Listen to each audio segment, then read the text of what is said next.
Welcome to Fort Worth 148's podcast, where we meet to discuss Masonic topics and strive to build value in the Brotherhood. The opinions and statements of the participants do not represent any positions or stance of any Grand Lodge or Lodge and are solely the viewpoints of the participants.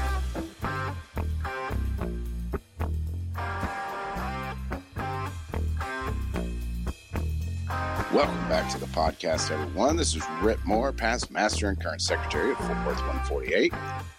This is Billy Hamilton, senior steward for 148. And this is Gabriel Jagush, master mason with Fort Worth 148. We're back again already. It's almost like deja vu. Shh. You have to preserve the illusion. Yes, we have to give them the illusion we're recording week by week.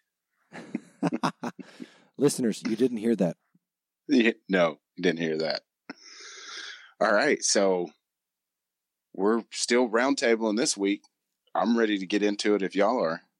All right, so this week we're starting off with it's a short question, but I don't think it's a simple question. Normally this is targeted towards senior stewards, junior stewards, and junior wardens. But Rhit, since you have historically done a lot of our meals, what does your meal prep routine look like? What are your best tips for feeding an army? Well, crock pot is a good friend. Yeah, about 5 crock pots. Yeah, 5 crock pots. But, really and truly, meals are one of those things that a lodge either gets or they don't get. And if you've gotten used to the stew and things like that, I don't want to say that's a bad thing, but if you bump it up and put a little money and time and effort into your meals, it's going to pay dividends. It's not like you're going to cook a good meal on that next stated meeting and everybody's going to just come running from the heels. It took 1.5 years, 2 years for it to kind of got out that we serve. I don't want to say the best meals, but they're decent. They're good. They're pretty damn good. Yeah. You look forward to it. And I do. I mean, I don't get real extravagant, I'll make lasagna or, like I've made King Ranch casserole, those kind of things that you can just put in the oven and rock and roll with, I've had special requests for ribeyes one time where we took the grill up and grilled everybody ribeyes. So, you got to be ready for that. But yeah. I feel like that's more really? Honestly, that's more of a special occasion though, Oh, tell me about it. Cause that's, a steak's only going to be good 15, 20 minutes after it comes off the grill. Yeah. So timing that was real tricky. And I had 3 grills out there, those Weber grills going in the parking lot. Yeah. I feel like that's like something you would want to do for like an installation or something like that. Like it's a big deal. Yeah. Really and truly, in my opinion, you do that on the stated meeting night that not a lot of people typically come to because it is stressful getting that to all come, in time correctly.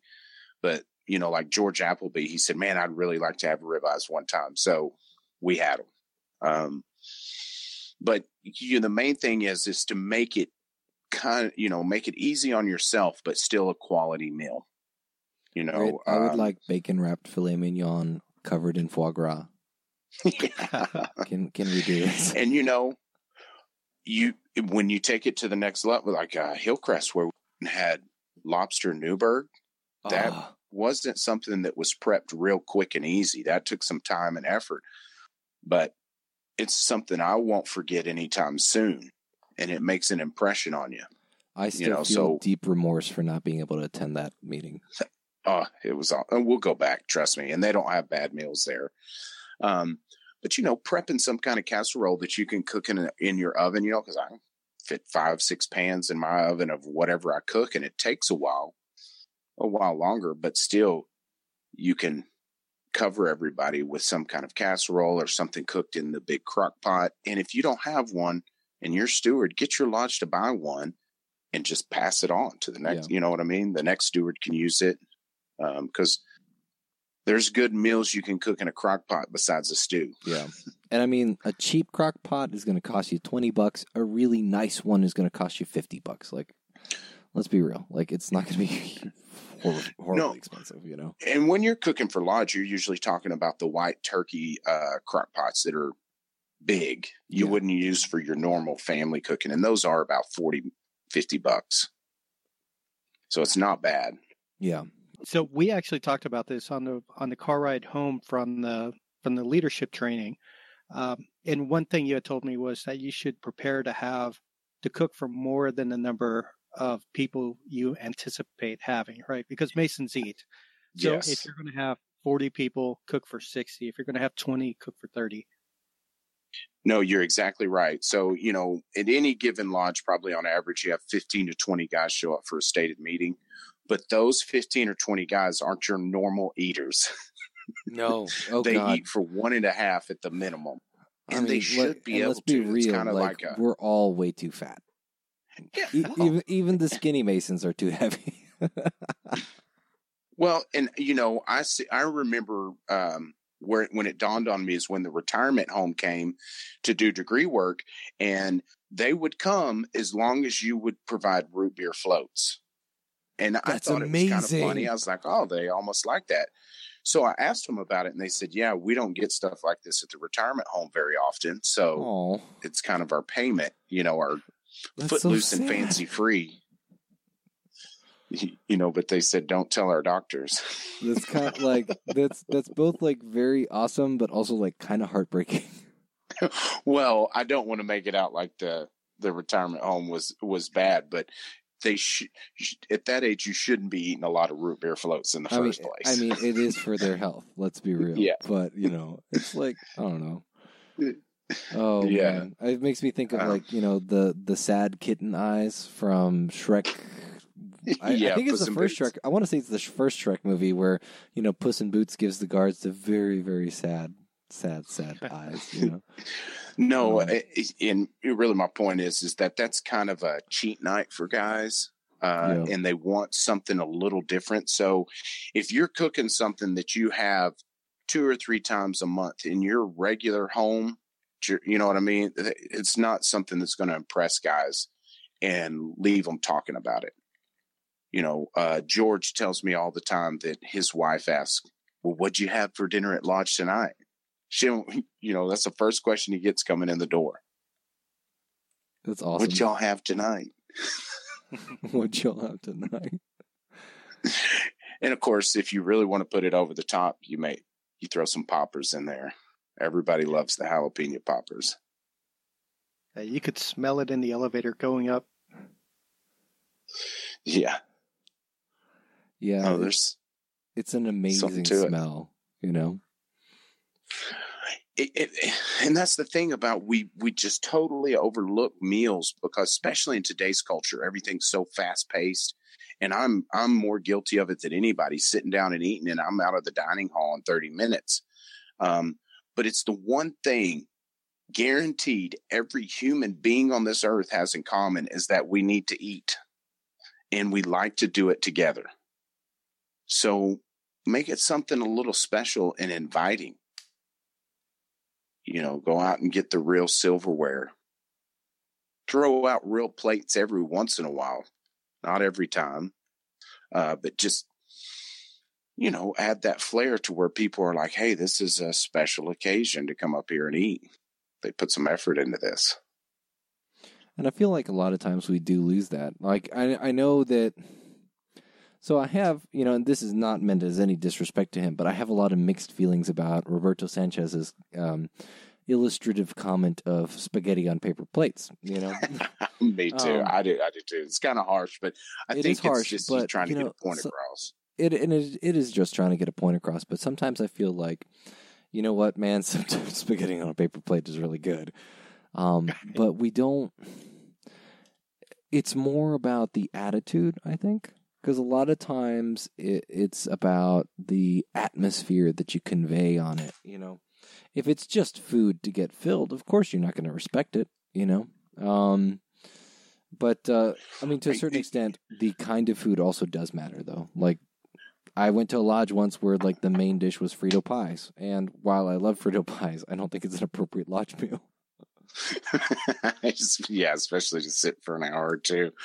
I think spaghetti's a great example of what you can do, because if you serve noodles and sauce and a salad, I'm not writing home about that.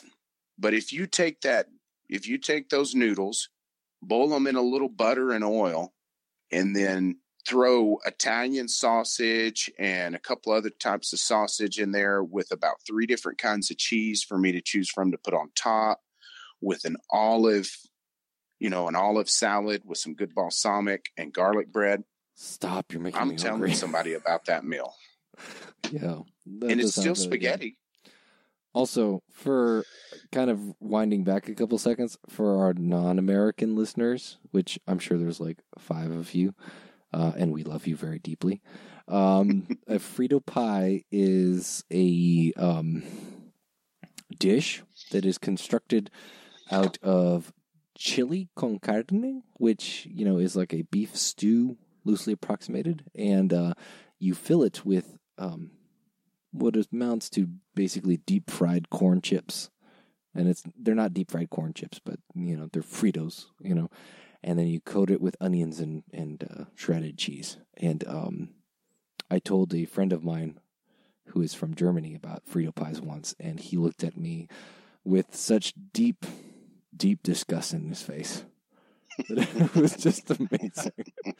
So, yeah. Anyway, I have a deep love for Frito pie. But you know what? Spaghetti on paper plates, man, you can knock it out of the park. I don't know. Like, it can be done. And it's all about just stepping it up one at a time. Yeah. Well, and scalable recipes is, I think, one of the biggest keys. Because there's some recipes, like anything that involves on individual servings, like, for example, ribeye steaks, right? Or chicken wing, or not chicken wings doesn't really count because the individual servings are small, but basically the best example is like a chicken pot pie or a ribeye steak or whatever, or like a fillet of fish. All of those are very individually sized, and they don't scale well because each one of them is like, okay, well, for each ribeye steak you have to do this and this and this and this. Whereas like something that you can bake in a pan, something that you can bake in a crock pot, those are easily scalable. Lasagna, stew, soup. Honestly, now that we're getting into the colder winter months, I'm really loving soup, and I have a great fondness for it. If you want to get fancy in the summer, gazpacho. So, I don't know. Some cold soup. Just get creative with it. Put a little love in it, and your brothers will love it. And add extra cheese. Everybody loves extra cheese. Extra cheese. Yeah. I went to Waco Commandery's inspection recently, and it was great. Got to hang out with some great Sir Knights. We did wonderful Christian masonry, and we had their chapter of the Social Order of the Beauseant cooked dinner, and it was the dessert was very hearty. It was like pudding and pies and stuff like that. The dinner itself was very simple, but it was very tasty. It was it was like a chicken soup with, hunks of chicken in it and everything like that, accompanied with cornbread. And I tell you what, I didn't mind one bit because it reminded me a lot of home. So I liked that a lot. So sometimes simple is very good. Yeah, you got it. Yeah. So just make those meals the centerpiece. Let's get to a dramatic question.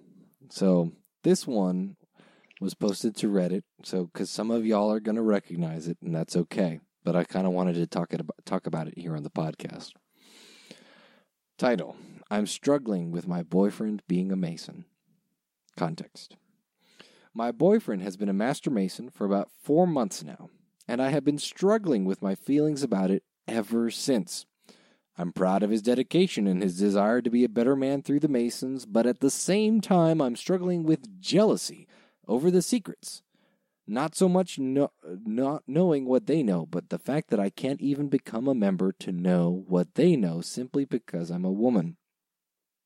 I've read a few things and heard a few stories about the ritual to join, and while I know a lot of it, it could just be hearsay, and fear-mongering, it still disturbs me.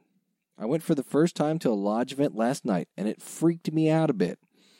The fact that all the men said something different before we said Amen at the end of the prayer, the getting up and standing in a square to close out the meeting, the terminology I don't understand, it creeps me out. There was even, for some reason, an ear of corn hanging from the ceiling in front of the wall of pictures of the past masters. Just all the ritual that I'm not privy to and never can be. I am bothered by the fact that he swore an oath not to tell those secrets even to a wife someday. It bothers me that the secrets seem to come before their relationships. I know that I'm probably being very irrational, and I want to know more and understand where he's coming from. Any advice, wisdom, resources, etc. would be tremendously appreciated. So, guys, what do you have to that? That's a good one. Yeah. Well, I see. This is a lady who is really profoundly struggling with that, and there's nothing to be ashamed with that. No, I think that's such a great topic here because I can go through, as you were I'm reading it, I'm like, okay, there was a failure there was a break in the system there, another break. Well, and somebody ended up getting really hurt by it, you know? Absolutely. And it's what's killed us for so long, because in previous generations, it was okay to keep your wife in the dark on some things. It's just the way society was. No slight on any gender or anything. But that's just the way the social structure was. And nowadays, if you're trying to keep something from your wife and she's not privy, that's not cool. You know? Yeah. Like, reel it back, dude. Yeah, it's just changed. And that's where it starts from the get-go. Because I know at our lodge, we make it a specific request that if you've got somebody that you're serious with, they need to be there. Right. And I've done investigations with girlfriends there, not even fiancés. Actually, I firmly believe that if you're dating somebody, you know, or have a partner of some kind, you know, whether girlfriend, fiance, wife, husband, whatever, right? They need to be there, you know. I would rather an investigation process take a little bit longer and just have your partner of whatever flavor be there so that we can answer questions and ask them questions too. Like, you know, hey, what do you expect from this? You know, well, it's and not one fair of the main otherwise. things I'm looking for, especially when they're married or have a serious significant other, was this a joint decision? Because if I get there and she's surprised with the whole process, like, yeah, he told me about that you were coming last week, and that's the first I heard of it, that's not a good start. You know, I've got an uphill battle from there to kind of get out of her how she feels about the whole process. What does she know about it? Does she have any Masons in her family? Because if she's not happy, somewhere down the road, he's going to stop coming. Guaranteed. End of story.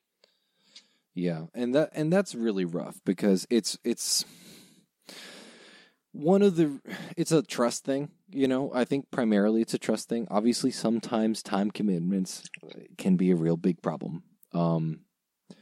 When you are spending too much time away from home, away from your family, that is very detrimental, and I totally see that being a valid reason. And there's not really a way around that other than manage your time well, don't get over involved, etc. But everything else is mostly, in my experience, is mostly a trust issue, you know, and it's a communication thing. That's it.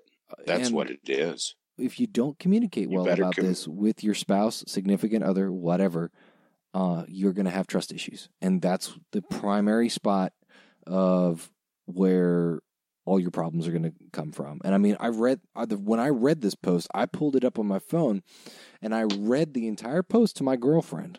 And I said, I wanted to read this to you because I know that you've been really cool about my involvement with Masonry. But do you have any more questions than the ones you already have? And she was like, no, you've been really transparent with me on a lot of stuff, and I'm still cool with it, but and she had some other commentary that I may, I don't know if it's appropriate to disclose her commentary on the podcast, but she had her own commentary on the post.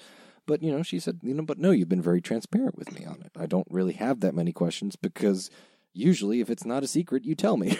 So, well, and I think there's a big misunderstanding too on exactly what is secret and what isn't.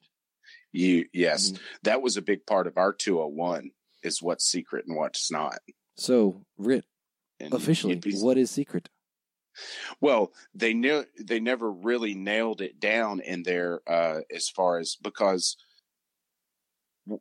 we certainly can't tell people exactly word for word what's going on in the ritual. But let's dissect the question. The ear of corn. Why can't we tell this person what an ear of corn is for us in our own words? We absolutely can. But they talked about for years how you go home to your wife and they say, well, how'd it go tonight? What happened? And they say, I can't tell you. It's a secret. And that's hogwash. It really is. You can tell them what went on there. I went through a ritual that was full of moral teachings. Yeah. They had this 24-inch gauge that was emblematic of the 24 hours of the day. It's so cool. It teaches me to divide my time properly. No, I was going to say, and think about how important of a lesson that is, especially in today's world, right? Time management. One of the very first lessons we have. Why can't we say anything about that? There's absolutely no reason why we should hide that factor. Well, I'm absolutely not, because they need to be privy on what you're going through. And, they certainly need to have their questions answered, but more so they need to see the change in you to where you've put yourself into it and you bring something home from it. Yeah. But when they ask you a question, you do the best you can to answer it. You can't answer what's your secret password and handshake, of course, but you can tell her we have secret passwords and handshakes to identify each other as true Masons. Yeah. It's really neat. Well, and I thought one of the most interesting examples of this was the 32nd degree of the Scottish Rite. And the name of that degree is Master of the Royal Secret, right? And some jurisdictions, it's Prince of the Royal Secret, but either way, Royal Secret is still involved. And they specifically say in the ritual that the Royal Secret is not to be kept from other people. I can say it on this podcast if I like. The Royal Secret is equilibrium, right? It's printed in a bunch of books. It's printed in, a book that anybody can buy, right? Because it's not meant to be kept. It's not meant to be kept a secret from the world, right?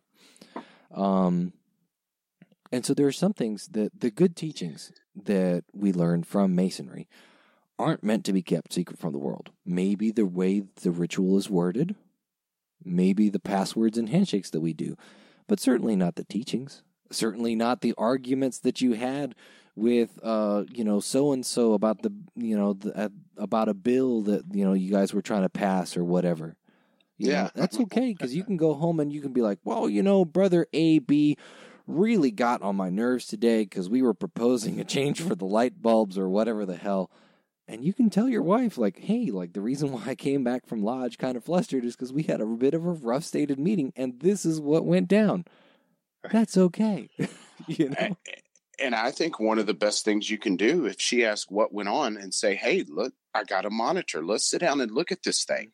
Let's look at it together, and I can kind of go through it with you. Yeah. Well, and that's one of those things that, my girlfriend has read the entire Royal Arch degree.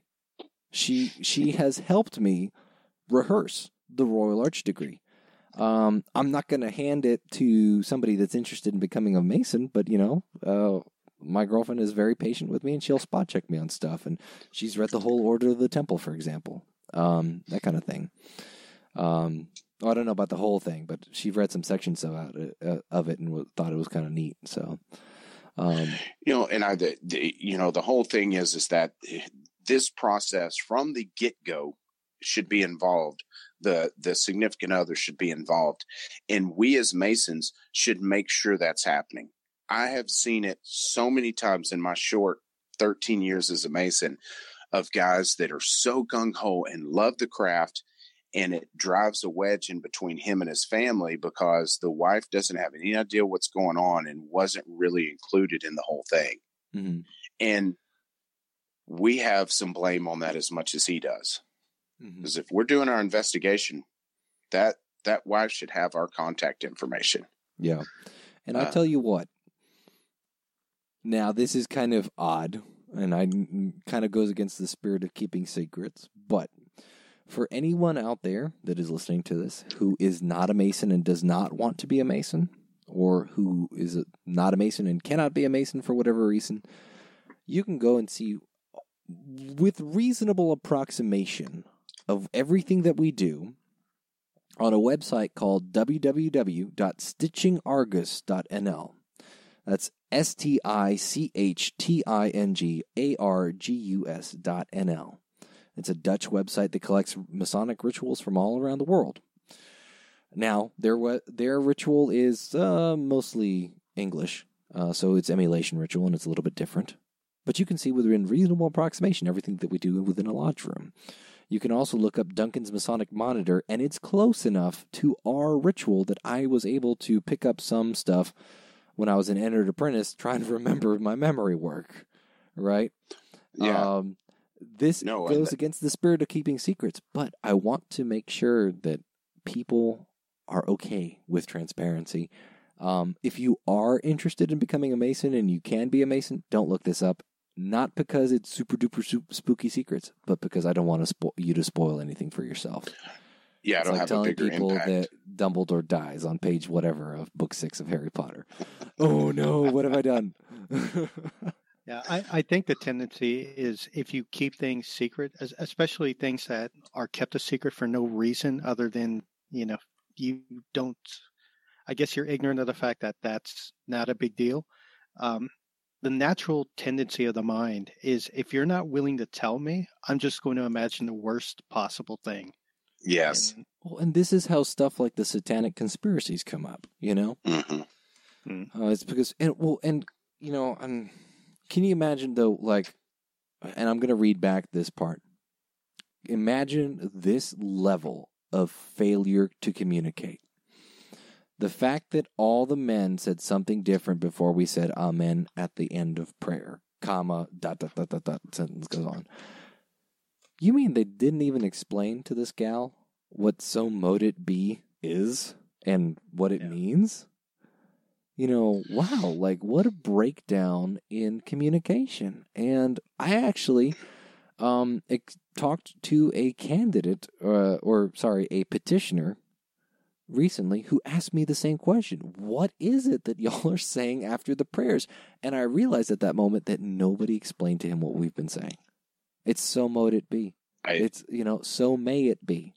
Right. And I felt so bad because I didn't realize, and he just said, I didn't want to ask, and nobody explained it. And I was just kind of dumbfounded that we all kind of collectively dropped the ball. But the fact that this lady is so stressed out by that, I mean, even the small details like so mote it be are freaking her out. We have failed.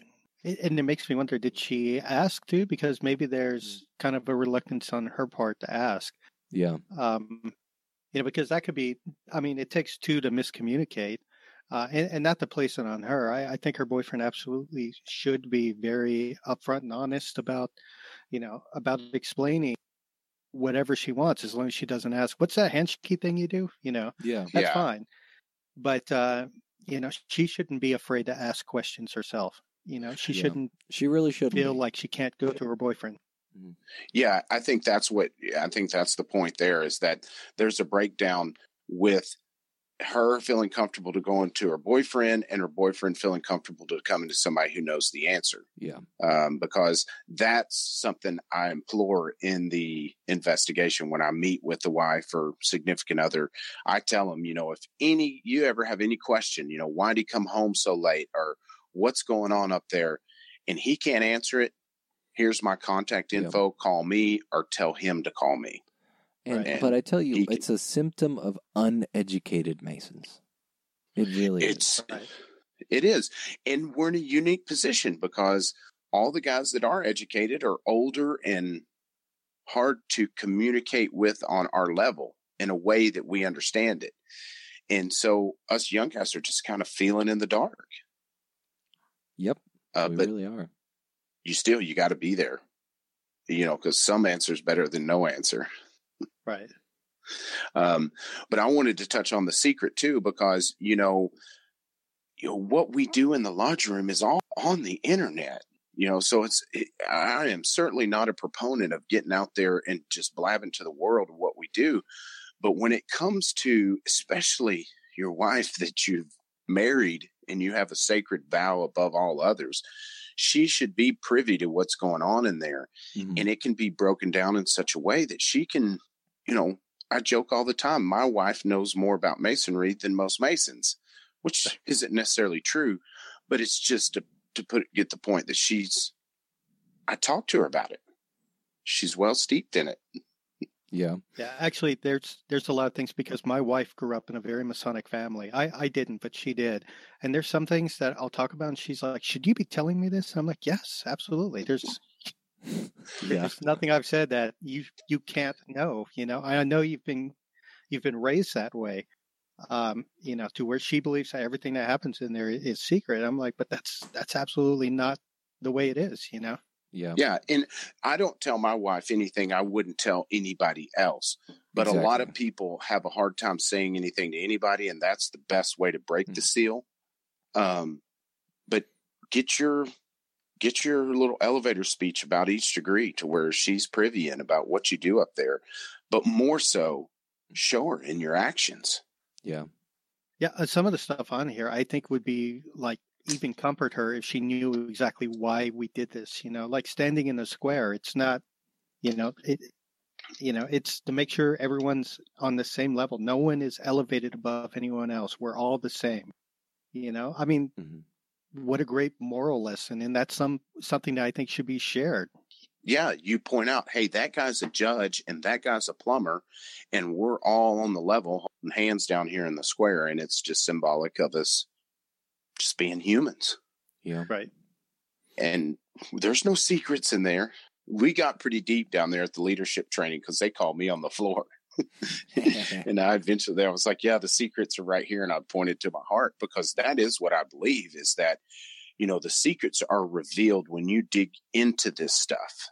And you have those aha moments that just give you the motivation to do good in the world.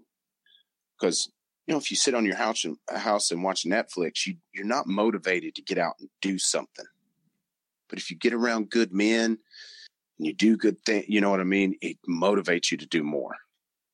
I think the greatest point from that too was, if you remember when Most Worshipful Jerry Kirby, when he came in, he talked about how he met with the ladies before he met with us for the closing.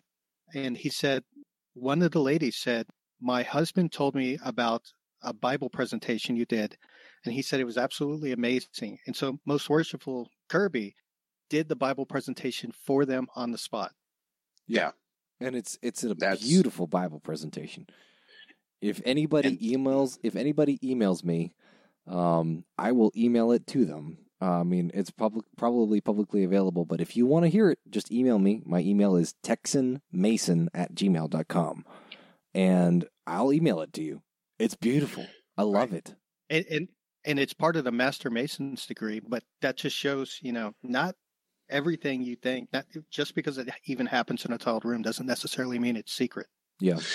You got it. I mean, because that monitor's got great stuff. I mean, you read the charge to your significant other, they're going to have a great idea of what just went on in that degree, because it's a good summary and it's right there in print. I mean, the past master's Bible lecture, every time I've had to rehearse that, I've grabbed my girlfriend and said, "Hey, spot check me on this, please." And she likes it a lot. It's an impressive, lecture, and it's very beautiful. But I also, for anyone that is married to a Mason or dating a Mason, there is an amazing website called themasonslady.com. It's run by a Reddit user called Jinx Bunny, and she is, a attached. I can't remember if she's married or dating. I can't. My apologies. But she talks about being a woman and being attached in various ways to the Masonic fraternity and what that means to her and for her. And it's an amazingly refreshing perspective that, as a guy who does not have insight does not have innate insight into the women's perspective on things, it's a very important reality check. So for ladies and men out there, please go check out themasonslady.com. It's very valuable reading, regardless of what your gender is. True that. So shout out to Jinx Bunny because she writes good stuff.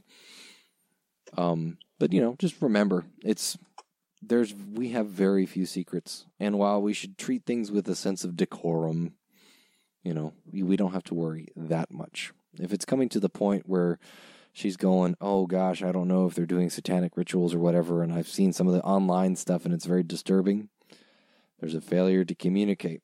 And as far as the sentence, I've read a few things and heard a few stories about the rituals to join, and while I know a lot of it could be hearsay and fearmonger, it still disturbs me. If you do encounter things that seem very dark or messed up or whatever, use your critical thinking and remember, and that's not meant as a downplay or a talking down to you, but use your critical thinking and remember, Masonry requires us to have an open Bible on the altar, and everything that we teach can be found in that open Bible. So if you see something like where you see, in order to become a Mason, you have to stomp on a cross and break it and denounce the Pope or whatever, or you have to swear allegiance to Lucifer or whatever, think about it and just go, well, wait a minute. They require you to swear on a Bible or a Tanakh or a Quran or whatever, a book that is specifically dedicated to God. Maybe that account that you read of us like eating babies or whatever might be incorrect. So, and that's not meant to talk down to anybody or anything, but just kind of always surprises me to see what people come up with. Yeah. So, I guess from the inside looking out, it's sometimes hard to explain. But no, it is, and there should be a sense of. There should be a sense of mystery to it, but certainly, like you said, you can find what we teach in the Bible if you look hard enough. And sometimes not even that hard. Yeah. Well, guys, that last one was a bit of a doozy. I do hope that this lady finds a better level of communication with her partner, because it'll be better for the both of them. But this week's Fraternal Quote of the Week is, everybody really knows what to do to have his life filled with joy. What is it? Quit hating people. Start loving them. Quit being mad at people. Start liking them. Quit doing wrong. Quit being filled with fear. Quit thinking about yourself and go out and do something for other people. Everybody knows what you have to do to be happy, but the wisdom of the test lies in the final words. If ye know these things, happy are ye if ye do them. And that's by Brother Norman Vincent Peale, an American writer and minister. So I thought that kind of goes pretty well with our last question specifically. Yeah, for sure. Yeah. So, guys, closing thoughts on this episode? For me, I think the biggest thing that it keeps echoing in my mind is investigation. The thing that comes more and more apparent to me the longer I'm a Mason is the cornerstone of making a good lodge and a good Grand Lodge is investigating our candidates one by one and doing it thoroughly. There's more to it than just vetting this guy. There's getting to know him. There's getting to know his family, getting to know his wife, and knowing her name. But it's so paramount. So take that serious. So I think that last question, I'm still thinking about that. Now remember, communication is a two-way street. If you're really comfortable with your partner, don't be afraid to ask anything. And if you love your partner, don't be afraid to answer anything.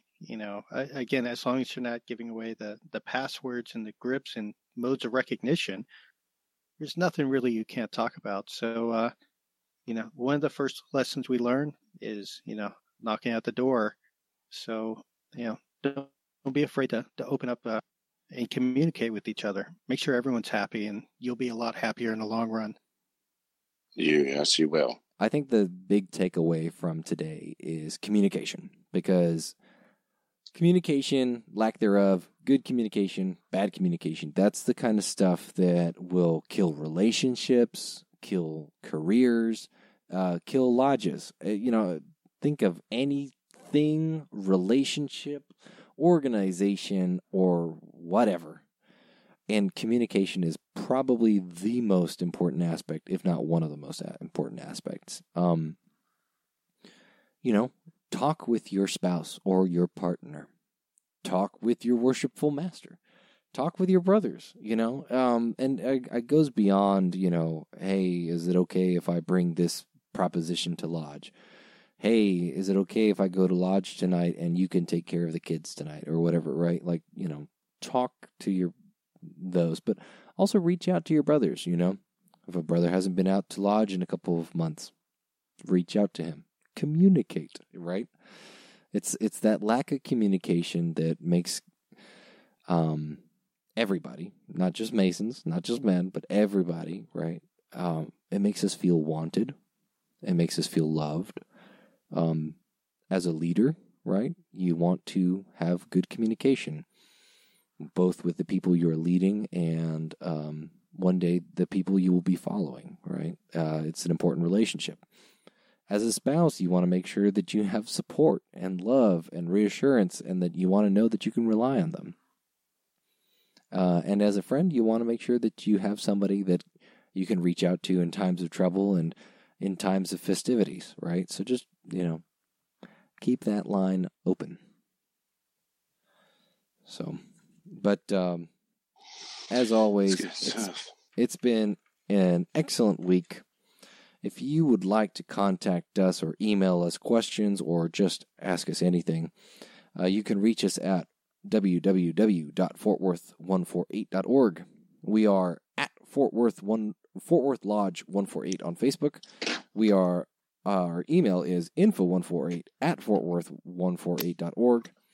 If you live in the 64th District of the Grand Lodge of Texas and you want to promote an event or ask them a question, please reach out to them at 64th.org. That's 64th.org. This is Rhit Moore signing off. This is Billy Hamilton signing off. And this is Gabriel Jagush signing off.